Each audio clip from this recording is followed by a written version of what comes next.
Gustavo Petro le dijo al ejército en el Catatumbo algo como: ojo que yo no soy Uribe, porque por fin dio la orden de recuperar de una vez por todas el control del territorio fronterizo. Pero quiso referirse a que esas operaciones militares que se desarrollarán no serán como las de los anteriores gobiernos, que hasta terminaron convirtiéndose en operaciones paramilitares muchas veces, reprimiendo y acabando con el pueblo inocente. Escuchemos. Con cocaína no se hace ninguna revolución en ninguna parte del mundo.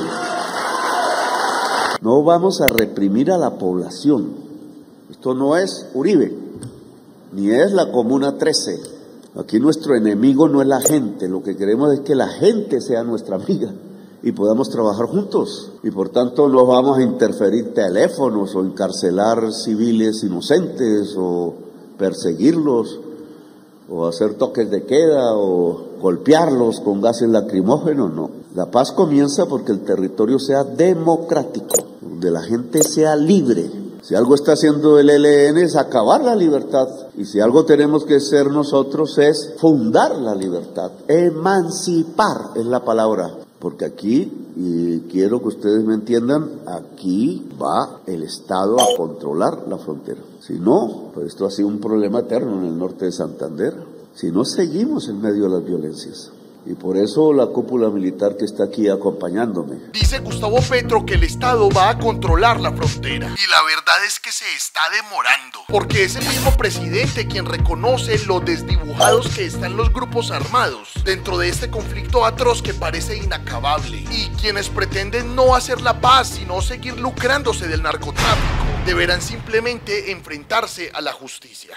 Y entonces lo que estamos observando en lo que eran las guerrillas revolucionarias de Colombia y que estuvieron en el Catatumbo es que se transformaron en su contrario, porque el ELN al empezar a financiarse con el narcotráfico, y no solamente el ELN, sino casi todas las fuerzas de la violencia aquí en el territorio, empezó a pensar como narcotraficantes. Ese es el punto. Entonces no actúa como guerrilla, sino como paramilitares. Y quiere ser paramilitar.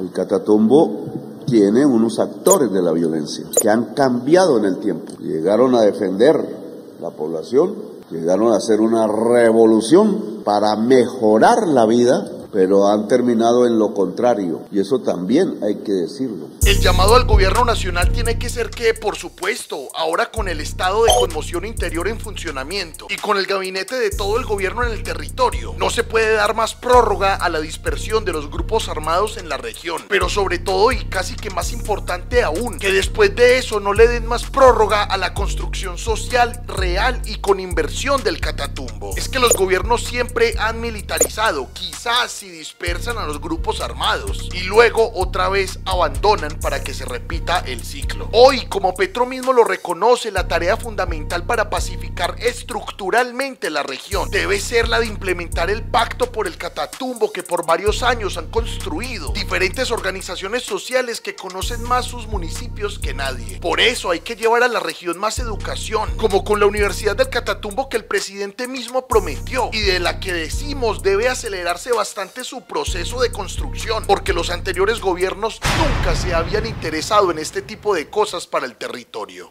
Permitamos que el acuerdo de paz en el Catatumbo sea el pacto social del Catatumbo, hecho por la gente. La paz consiste en cambiar la economía y en erradicar las causas reales de la violencia. Problemas de pobreza, de aislamiento, de exclusión. ¿Qué hicieron los anteriores gobiernos? Eso lo escribirán ustedes en sus libros. Me puede decir que nada.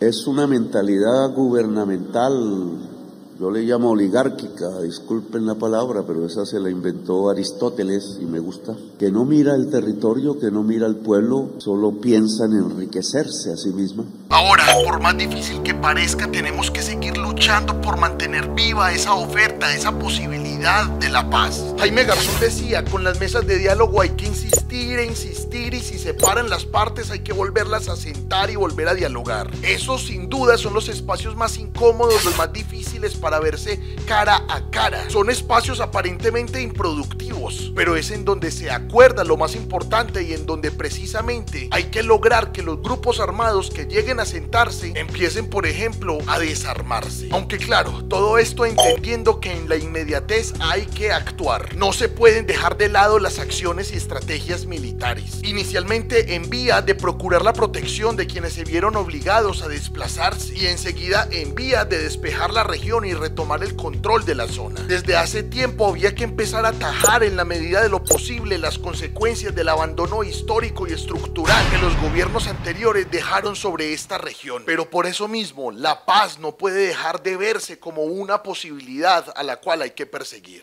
Yo los invito a dejar las armas, concentrarse en algún punto donde los cuidamos bien y hablar. ¿Qué vamos a hablar? Pues también lo he escrito por ahí, la paz es el diálogo entre los desarmados, ustedes y obviamente la más gente que hay en toda la región con su diversidad. El diálogo social no es la paz con los armados, es con los desarmados y las desarmadas. Como se logra un proceso serio de paz, porque si no, como dijo la compañera, pasamos de una guerra a otra guerra, que es lo que estamos viendo.